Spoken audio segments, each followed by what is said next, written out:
Hello mga Kaparekoy, sa video na to ay tuturo ko sa inyo kung paano natin mapapaganda ang FPS at magandang graphics kay Mobile Legends using one of the kind script. Kaya kung gusto nyo malaman yung mga Kaparekoy at gusto nyo na magamit ng script na to, just keep watching dahil magsisimula na tutorial kapag katapos ng intro. Let's go! Hush!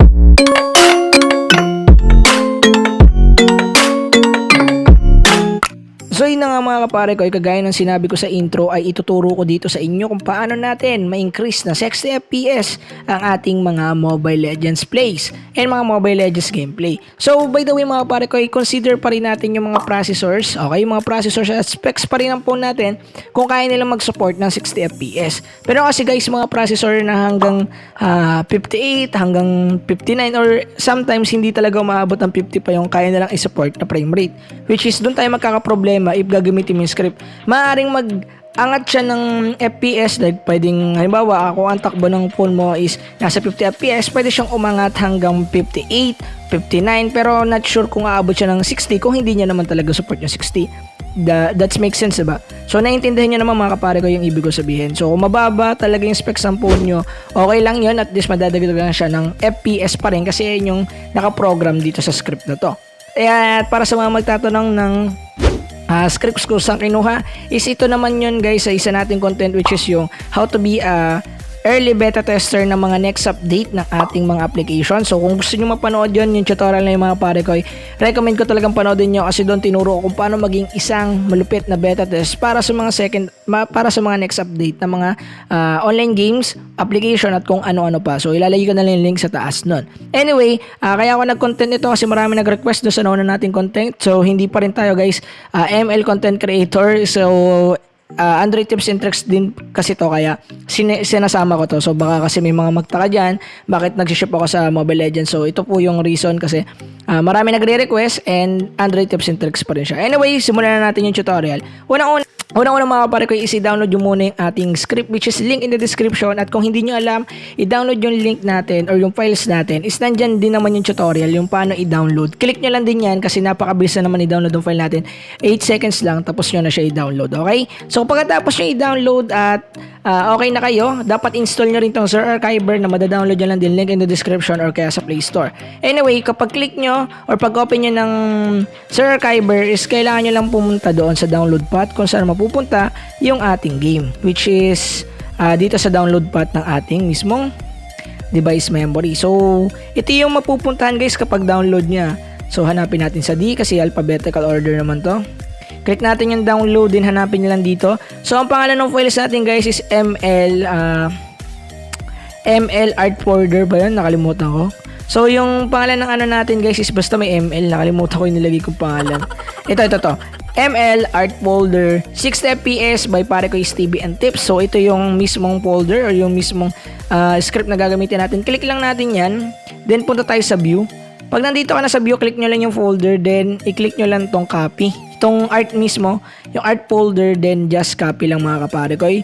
Pagka-copy nyo na mga Kaparekoy, punta na tayo ng device memory. Punta tayo ngayon guys sa Android folder. Hanapin lang natin ang Android folder dito. So sa iyon, hanapin natin ang Android folder. Pagka-click nyo ng Android folder, punta tayo ng data. Pag nandito na kayo sa data, hanapin nyo lang ang Mobile Legends. So alphabetical order to, kaya ibababa nyo talaga siya.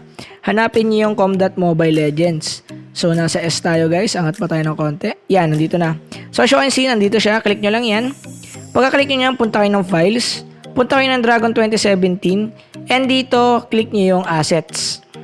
Sa assets guys, ito na mismo yung kailangan natin lagyan ng config, which is dito natin siya i-replace. So kailangan nyo lang gawin is i-click yung green icon or yung icon sa taas, which is itong parang clipboard. Click nyo lang yan.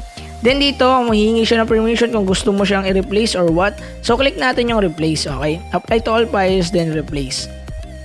So ito, sa pamamagitan nito mga Kaparekoy is magkakaroon tayo ng maganda at malupit at sure na best performance ng Android phones natin using this script. So antayin lang natin siya matapos mga Kaparekoy, okay?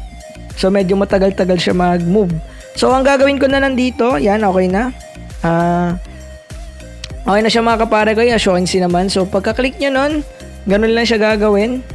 So pagkatapos siya mga Kaparekoy, pwede na natin open yung Mobile Legends natin. At ipapakita ko sa inyo in the next video. So yun na nga mga Kaparekoy, nandito na tayo sa loading screen and nakikita nyo naman na medyo mabilis na siya mag-loading, hindi kagaya ng dati.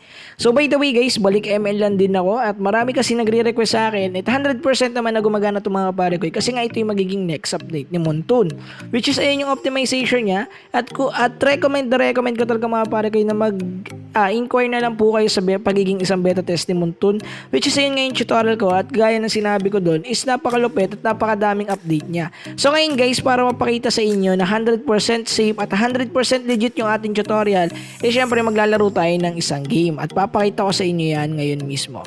So doon tayo sa brawl guys, laging brawl lang laruin natin kasi doon makikita nyo talaga yung mga frame dropping, yung mga high settings or yung mga graphics, yung mga batuhan ng skill, yung mga ganon. Doon mo makikita kung naglalag talaga yung laban. So kapag yung iba, kaya mas maganda talaga maglaro ng brawl para doon sa mga ipapakita natin gameplay. Para makita natin yung kabuuan, no? Para makita natin kung maglalag ba o hindi. So, antayin na lang natin dito, no? Magpipick na kami. Anyway, mga Kaparekoy, ay puputulin ko na rin pala dito yung video para mapakita ko sa inyo nang wala na nagsasalita yung malupit na gameplay. At kung gaano kaganda or ka-smooth yung ating mismong gameplay. So, patay tayo dyan, tamos. Di ako naglalaro nito. Anyway, roll the next clip. Let's go. I feel nauseous, believe me. Never had a lot of shit come easy. Had to work hard, struggle just to be me. Had to rise up just so they could see me. Did what I had to do just to feed me. And what was left over I put towards my dreaming. But the only thing in life that has meaning are the things you gotta work for, believe me. Take into your hands a plan. Your own hands can land your own brand. And damn, I feel like no one takes accountability. They want the credibility, convincingly unwilling to put in the hours it takes to get some power. Don't be f***ing sour. Take a cold shower. Scream until you're louder. Work until you're prouder. And f*** all the doubters, they're just your downers. I swear to God they all let me down. I always fought just to wear the crown. I'm off at these fucking clowns who were all taught they deserve an ounce. It's only worth it if you work for it. It's only worth it if you work for it. I won't stop till they hear me now. I won't stop till I wear the crown.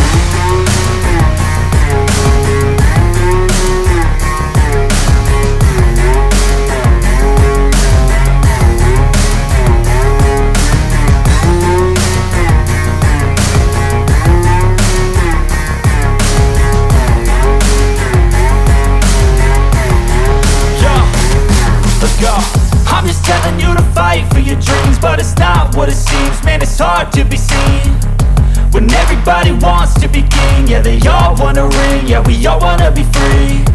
So show me what you got, what you bring, how you Okay, nakita nyo naman partida, naka-screen recorder pa ako niyan habang naglalaro at sobrang smooth nung game, di ba? Nakita nyo naman mga Kaparekoy, marami nagtatanong sa akin ng secret about dun sa smooth screen recording, no? So, movie scene lang yung gamit ko mga Kaparekoy and dito sa video na to ay gamit ko rin yan dito. So kung nagustuhan nyo itong tutorial natin mga Kaparekoy, huwag nyo nang kalimutan i-hit yung like button and yung sa tunyo ng mga ganitong tutorial sa inyong content, please just click the subscribe button and syempre yung notification bell para ma-notify ka sa mga next ko pang upload. Yun lang mga Kaparekoy. Then kita ulit tayo sa another tips and tricks na naman about sa Android. Let's go!